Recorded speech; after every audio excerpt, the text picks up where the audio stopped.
कर जोर के, और सुनियो कृपा निदान, सब संतन में सुख दीजियो, दया गरीबी ज्ञान, दया गरीबी बंदगी, और समताशील करार, इतने लक्षण साध के कहे कबीर विचार, अब के जो सतगुरु मिले, सब दुख आंकन रो, चरणन ऊपर सिर धरूं, कहूँ जो के ना होय, मेरे सतगुरु मिलेंगे, पूछेंगे कुशलात, आदि अंत की सब कहूँ, और अंतर की बात, सो दिन कैसा होएगा, गुरु गाएंगे बाण, अपना कर बैठार के, और चरण कमल की छाय, सुरत करो मेरे साइया, हमें है भव जल माय, आप ही बह जाएंगे, जो ना पकड़ो हाथ, बोलो सतगुरु साहेब की जय। जिस दिन साहेब ने हाथ पकड़ लिया तो कोई रोकने वाला नहीं है कि हम इस समुद्र में, सागर में, इस दुनिया में हम बह जाएं। ना पकड़ेंगे तो भय तो रहेंगे। तो साहेब ने क्या बोला है कि यह समय में भारत जन समाज बहुत दुखी थे, आज से 650 वर्ष पहले की बात। तो इतने दुखी थे कि वह दुख कष्ट के निवारण करने के लिए, और वह इसकी लाइट जलाओ सब, मयूर जी लाइट जलाओ, करने के लिए, और वह ईश्वर आप ही परमात्मा श्री कबीर साहब ज्योति स्वरूप से आकर आकाशी धाम के लहर तालाब में श्वेत सुंदर कमल पुष्प पर बाल स्वरूप, श्वेत पुष्प पर बाल स्वरूप से मिले थे। किसको मिले? दोनों दंपतियों को। निर्मा नीरू बाद में नाम रखे हैं, उनका नाम था गौरी शंकर और सरवती, और वे ब्राह्मण थे। वह छोटे बाल स्वरूप में ये प्रभु ने दंपति को सबसे पहले सिद्ध प्रभाव बताए, और तत्पश्चात वे ब्राह्मण दंपति बाल स्वरूप श्री कबीर साहेब को अपने घर ले आए। वे दोनों दंपति मियाँ बीवी अपने घर ले आए। ये एक सखी सब रानी और सब समाज से कह रही है, ऐसा मैंने सुना है कि काशी में ये प्रकट हुए हैं और इतना परेशान करा इनको, उनके घर पे ये आकर के इनको मिले हैं, अपने घर ले गए। ये प्रभु बाल स्वरूप से जिनके घर में विराजते थे, वह सकल कुटुंब और समाज को धन्य है। हे प्रभु, इस समाज को धन्य है जहाँ साहेब प्रकट हुए हैं। बोलो सतगुरु साहेब की जय। तो साहेब जब प्रकट हुए हैं तो कहा है कि 5 दिवस बछड़ी पे पाना, और निज सुख नाम कहे पहचाना। साहेब कबीर का आसन होई, और मोहर कनक मिलत नित सोई। बाल चरित प्रभु किन अनुपा, शक्ति ज्ञान चरित ना छुपा। और सब प्रकार उनको सुख दीना, मोक्ष का राय कबूद पान किया था, और अपने सुख से अपने मुख से उन्होंने स्वयं ही अपना नाम कबीर बताया। ऐसा कहे थे ये परमात्मा श्री कबीर साहिब के आसन पथारी संध्या सब झारा जाता था, उसका शाम को आसन पथारी जिसमें लेटता था वो सब झाड़ा जाता था। जब झाड़ते थे तो एक मोहर निकलती थी। कह रहे हैं आसन पथारी सब झाड़ा जाता था। तब प्रतिदिन सुबह में वह सैया से एक सोने स्वर्ण की मोहर मिलती थी। यह बाल चरित्र प्रभु ने दिव्य सुंदर शक्ति प्रभाव से पसार व्यतीत किया है। क्या कहा उन्होंने? अपनी शक्ति से ये पसार व्यक्त किया है कि एक सोने की मोहर उनको उनके खर्चे के लिए रोज मिलती थी। तभी तो साहिब कहते हैं कि साहिब हमें उतना मांगना चाहिए कि साहिब उतना दीजिए जहाँ मैं कुटुंब समाए, मैं भी भूखा ना रहूं और मेरे घर से कोई ना भूखा जाए। और तुम कितना धन जोड़ लो, कमरे भर लो चाहे भले से, लेकिन वो सब यहीं रह जाने। खाना उतना ही है, पहनना उतना ही है, और फिर भी जोर जोर मर जाएंगे और माल जमाई खाएंगे। हम लोगों का वो आदत है। तो साहिब एक मोहर देते थे बस, जो उनका तीनों का पालन हुआ। तब किन्ने क्या बोला उन्होंने कि किंतु इनकी शक्ति गुप्त नहीं रह सकी। ये श्री कबीर साहब ने दंपति को सकल प्रकार से सुख शांति प्रदान किए और उनके लिए मोक्ष निर्माण पद का मार्ग सरल बना दिया। जब उनके घर आए तो उनके मोक्ष पद का मार्ग सरल बना दिया। उन्हें कोई परेशानी मोक्ष में नहीं मिली। हम लोगों को तो कितनी परेशानी हो रही है। क्यों? कि हमारे कर्म है ही नहीं शुभ कर्म। पहले इतने शुभ कर्म है जो हमें ये सत्संग मिल रहा है, परेशानी ना भाई, इतने तो शुभ कर्म। उन्हें तो यानी कितनी परेशानी, हमें क्या परेशानी है? तो कुछ ना रही, बहुत परेशानी, बहुत उनके देखे थे तो कुछ ना है, बहुत परेशानी है। इसको नहीं समझ पाओगे कौन सी परेशानी क्या है। परेशानी का मतलब ही क्या होता है। उनको तो मुसलमानों ने परेशान किया, हमें कोई परेशान ना करा। हमें हमारी औलादी परेशान कर लेती है, हमारे घर वाले ही परेशान कर लेते हैं, हमारे रिश्तेदार नातेदारी पर ज़्यादा पलट दिया तो तुम्हारी इतनी जलन है भी ना। अपना लक्ष्य ना छोड़ो बस, तब पलटो।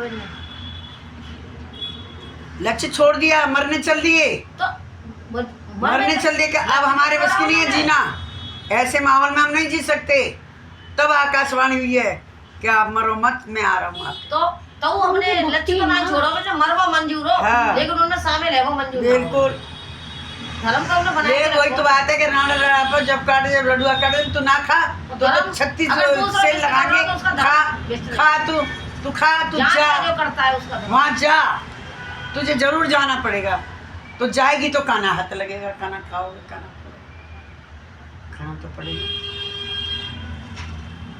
इसलिए क्या कहा है कि दंपति को सुख शांति एवं मोक्ष मार्ग प्राप्त हुए और दोनों के कर्म लेख भाग्य को ये स्वयं प्रभु ने 1 मिनट में पलट दिया। हे सखी, यह कर्म का प्रभाव विधि ने, ब्रह्मा ने विचित्र भांति से प्रकट किया था। ये ब्रह्मा ने विचित्र भांति से प्रकट किया था। तब क्या करें दुआ में कि गौरी शंकर धन्य है और धन सरस्वती मात, निज कर कमलों से पुनः सेवा कीनी प्रभु जात। क्या कहा उन्हें? वे ब्राह्मण गौरी शंकर और माता सरस्वती धन्य हैं कि जिन्होंने अपने हाथ से ईश्वर रूप भगवान श्री कबीर साहब की सकल प्रकार से सेवा का लाभ मिला और वे सेवा के प्रताप से तथा उनके पुण्य सुकृत उदय होने से वे दंपति को सुख शांति एवं मोक्ष निर्माण पद का परम मार्ग प्राप्त हुआ। अब क्या कह रहे हैं यहाँ पे कि और वे सेवा के प्रताप से तथा उनके पुण्य सुकृत पुण्य, तो सुकृत पुण्य उनके कितने होंगे? सुकृत पुण्य उदय होने से वे दंपति को सुख शांति एवं मोक्ष निर्माण पद का परम मार्ग प्राप्त हुआ है।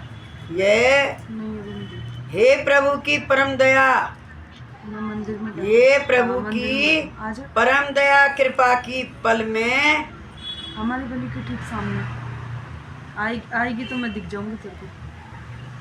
कृपा का पल ही में फल है, एक पल में ही साहिब की कृपा का फल है। हम उसको पहचान नहीं पाते हमें क्या फल मिला। हमने है कि जिनके घर स्वयं ईश्वर ही गुरु रूप से पधारे हैं, इनका उपदेश ज्ञान से इन दोनों का कल्याण होगा और रात दिन इन साहिब का किया है। अतवे दंपति ने सकल प्रकार से धर्म के रंग रूप की पहचान की है। उस दंपति ने सकल प्रकार से धर्म के रंग रूप की पहचान की है। क्या रूप है धर्म का, क्या रंग है धर्म का, कुछ पता है हमारे को? इन्होंने पहचान की है। इन दोनों दंपतियों के नेत्रों को धन्य है कि जिनके द्वारा इन दोनों दंपतियों को लहर नामक सुंदर सरोवर पर सबे प्रथम प्रभु के कबीर साहिब के दर्शन प्राप्त हुए हैं।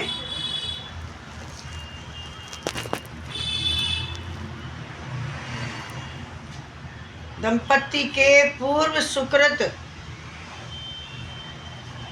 भाग्य सर्वश्रेष्ठ होंगे कि इनके प्रभाव से ही श्री कबीर साहब इनके यानी ब्राह्मण दंपति के घर पर प्रथम गए और यानी वे दंपति के घर पर अनुराग प्रेम से पधारने की उन्होंने कृपा और दया किया है। बोलो सतगुरु साहेब की जय।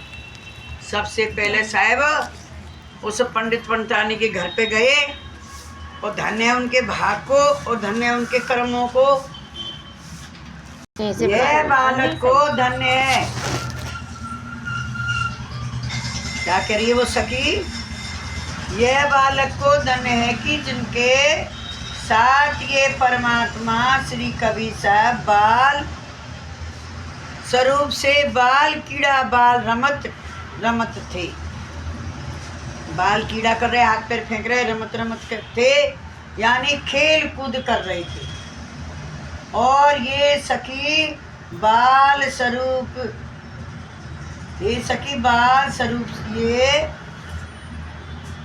परमात्मा श्री कबीर साहब ने जिस ब्राह्मण के घर में निवास किए थे उनके आसपास रहने वाले सब लोगों को धन्य है कि उन्होंने ये दयालु सद्गुरु कबीर साहब के सत्संग से सच्चे धर्म की नीति और निर्माण मोक्ष पद प्राप्त करने का सर्वश्रेष्ठ ज्ञान ग्रहण किया था।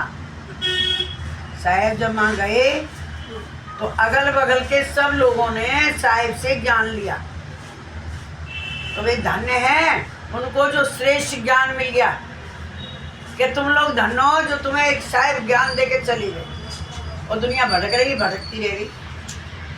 ये देखो ले बैठी तो ले बैठी, रेवे वाले रहेंगे। इसका अपना टाइम ही नहीं पता है किस दिन लिया। कोई बात नहीं टाइम पता कौन को नाम मिलो नाम सब कुछ मिल गया, सब कुछ मिल गया इनको, अगोत्री सब कुछ मिल गया, अगोत्री है, सबको मिल गया, नाम से ना मिला। अब रह गए जो रह गए इनका नाम अगोत्र। बड़ी उनसे कह रही है एक बड़ी कथा श्रवण करो कि काशी निवासी श्री रामानंद स्वामी को लाख बार धन्य है। ये लाइन पढ़ रहे थे रामानंद वाली तो वहीं पे लाखों बार धन्य है कि जिनके यह समर्थ पुरुष श्री कबीर साहब शिष्य हुए हैं। धन्य है वो गुरु जो कबीर साहब जैसे शिष्य उनको मिले हैं। धन्य तुम सब हाँ साहब जैसे गुरु मिले।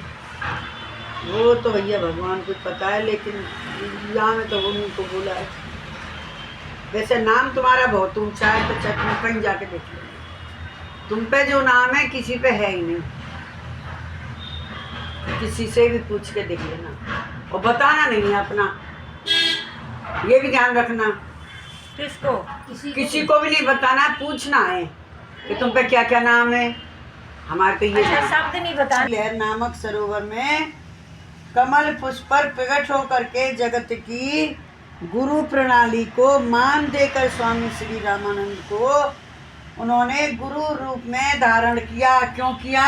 कि ये छुआछूत बहुत करते थे। हाँ, इसीलिए उनको पहले तोड़ने के लिए। ये ब्राह्मणों को ही ज्ञान देते थे और किसी को ज्ञान ही नहीं देते थे। लेकिन इसलिए ज्ञान बोला किसी को भी। इसलिए साहब यही करके आए कि मुझे इसको ही गुरु बनाना है, पहले इसको ही संभालना है। कहते पहले राजा को संभालो, फिर प्रजा अपने आप समझ गई। तो पहले चोर को मारो, चोर की माँ को ना मारो। अब चोर की माँ को, तो चोर है ही ना है, फिर मर ही चोर की जाए। माँ को मारो, चोर को मत मारो। चोर सिखाती जो माँ है, ये माँ पे ही क्यों लाशण आते हैं? माँ पे ही सारे? आते लाछन, बाप पे कुछ नहीं आता। बाप पे नहीं आता। और जुम्मेदार बाप है।